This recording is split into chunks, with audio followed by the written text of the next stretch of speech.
Hey everybody, welcome back to Moscow. Welcome back to your Moscow update.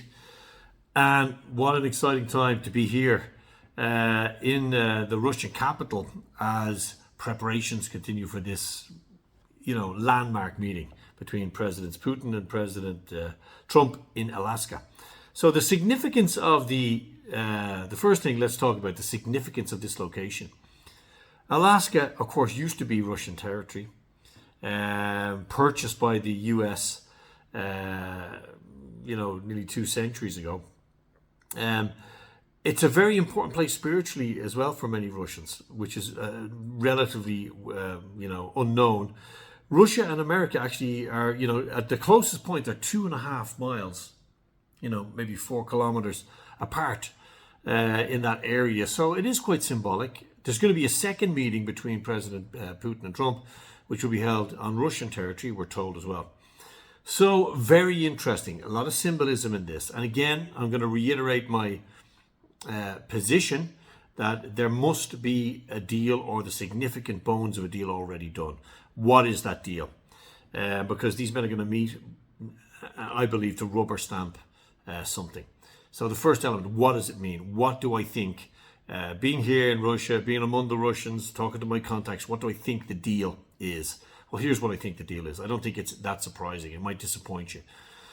Back in June, the Russians released a memorandum in relation to talks that were going on with the Ukrainians. And that memorandum very clearly outlined what the Russians need to end the war in Ukraine. And it's, again, nothing new. There's no, eureka moment here. It's the 4 regions which are now Russian as per the Russian constitution.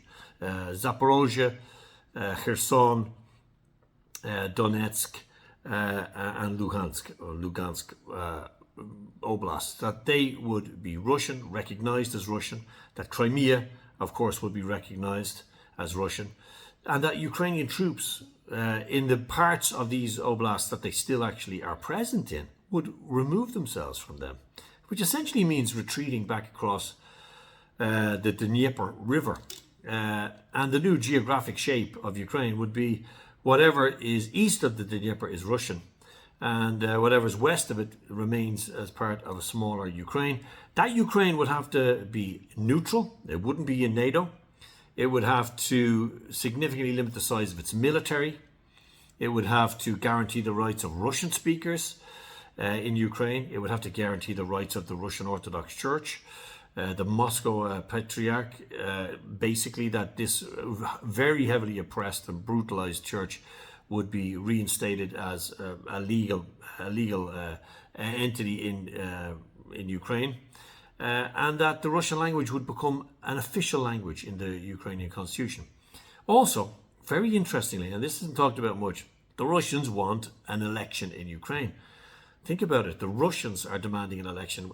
Within 100 days of this peace deal being implemented, the Ukrainians would be expected, and Moscow would demand an election in Ukraine, a free and open election. And the whole deal would have to be agreed and rubber stamped and accepted by the United Nations in New York. That's basically the deal. I would imagine there may also be a demilitarized zone somewhere along this new border where military would not be allowed to operate. I would also imagine various other addendums and little bits and pieces that will go with that. And I'm sure the Ukrainians will ask regarding a swap of territory. Let's talk about that.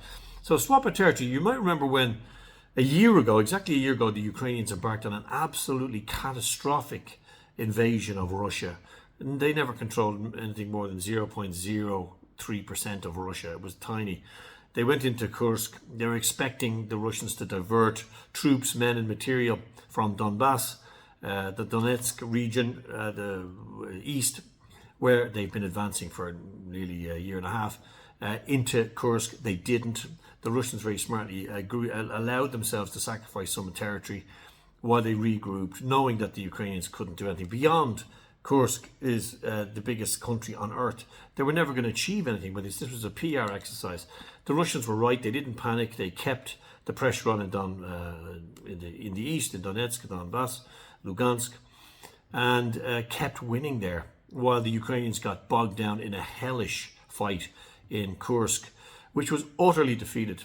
Utterly defeated. Over 100,000 men were killed there from the Ukraine. Some of the best material, tanks, equipment was lost. It was a complete catastrophe. And I wrote at the time that this was the last roll of the dice for the Ukrainians. And I've been proven to be correct. Even though it's on my Wikipedia page, of course, what is Wikipedia? That, you know, I had claimed that this was the last roll of the dice and it was operated by the Americans and the British. Of course it was. We know it was. So that's what the reality is. Now, the Russians have come south, if you like, over the border towards Sumy. They've also done the same in Kharkov. So maybe that territory would be conceded back to the Ukrainians as part of a deal. Maybe that's the concession of territory they're talking about, because Russia will not concede anything else. I think the Russians created this buffer zone. Remember, Zelensky very famously said this whole catastrophic Kharkov debacle was all about trading territory with the Russians in a peace deal. And now it's the Russians trading that territory that they've taken because of that idiotic, British-led, we're told, incursion into Kursk. Is being traded with the Ukrainians. Very, very interesting stuff. It's all gone through the floor, really, for the Ukrainians. There's only one game in town, that's to do a deal now, I would suggest. Obviously, Donald Trump wants the deal. He's positioning himself as the peace president. He's recently done a deal between Armenia and Azerbaijan. Of course, none of this would have happened without, I would believe, tacit agreement from the Americans or the Russians on a back channel. Let's see how that all pans out. When the war ends, remember, in Ukraine, as it will end, the Russians will have a huge standing army, a massively well-equipped veteran army, unrivaled on planet Earth. And they'll be able to get to their housekeeping in the regions, in the Caucasus, elsewhere. The Russians will be able to, let's say, deal with local issues in their own way. And let's see how that pans out. But I would imagine things could get pretty hot pretty quickly for some people who've tried to take advantage of Russia's, the Great Bear's back being turned, looking down into Ukraine. It'll end, and the Russians will soon, let's say, do their housekeeping. So regarding Ukraine, I think that's the shape of the deal. I think the deal has already been released. It was released back in early June. So let's not try to suggest that the Russians are suddenly going to want something else. Remember, there is a huge feeling in Russia that no deal is better than a bad deal. A lot of people have been lost in Russia. Russia has lost a lot of men. It's lost a lot of material. People have gone through a lot. And they haven't done that in order to sort of buckle in the face of Western pressure. Remember, Mr. Trump's tariffs, sanctions, they're not going to work. They're going to be inconvenient, as it all is.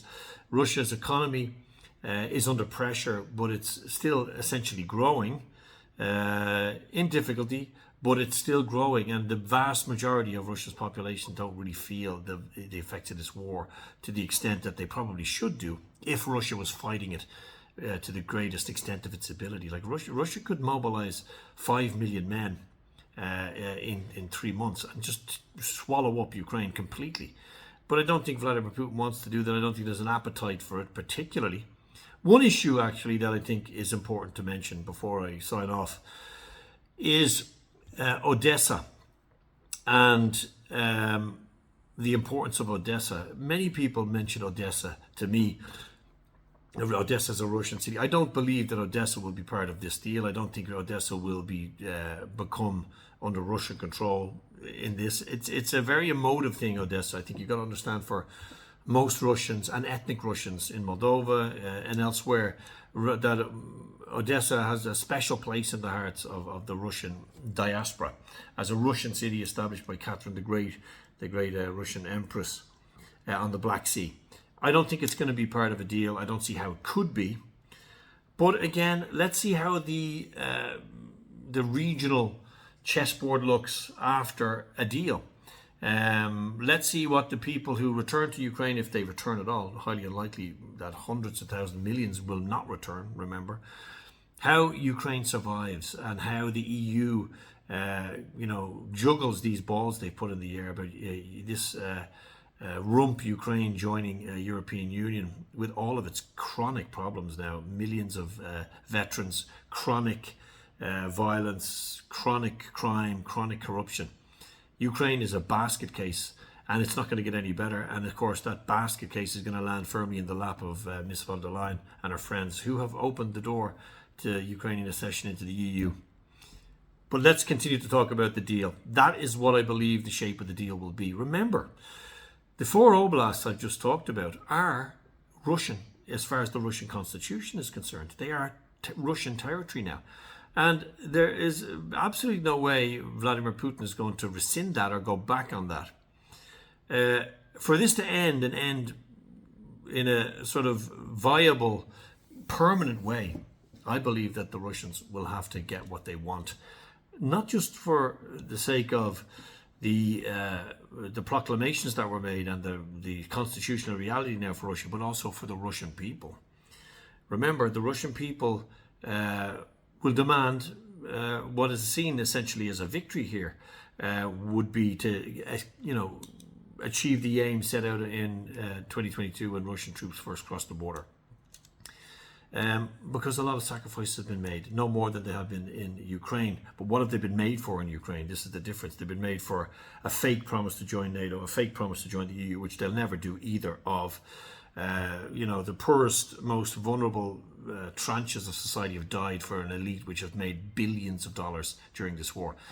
And remember, the reason Mr. Zelensky is throwing his toys out of the pram now and blaming Donald Trump and talking about abandonment and all the Ukraine scammers and fools and ill-advised and ignorant idiots who've attached themselves to this Ukraine scam.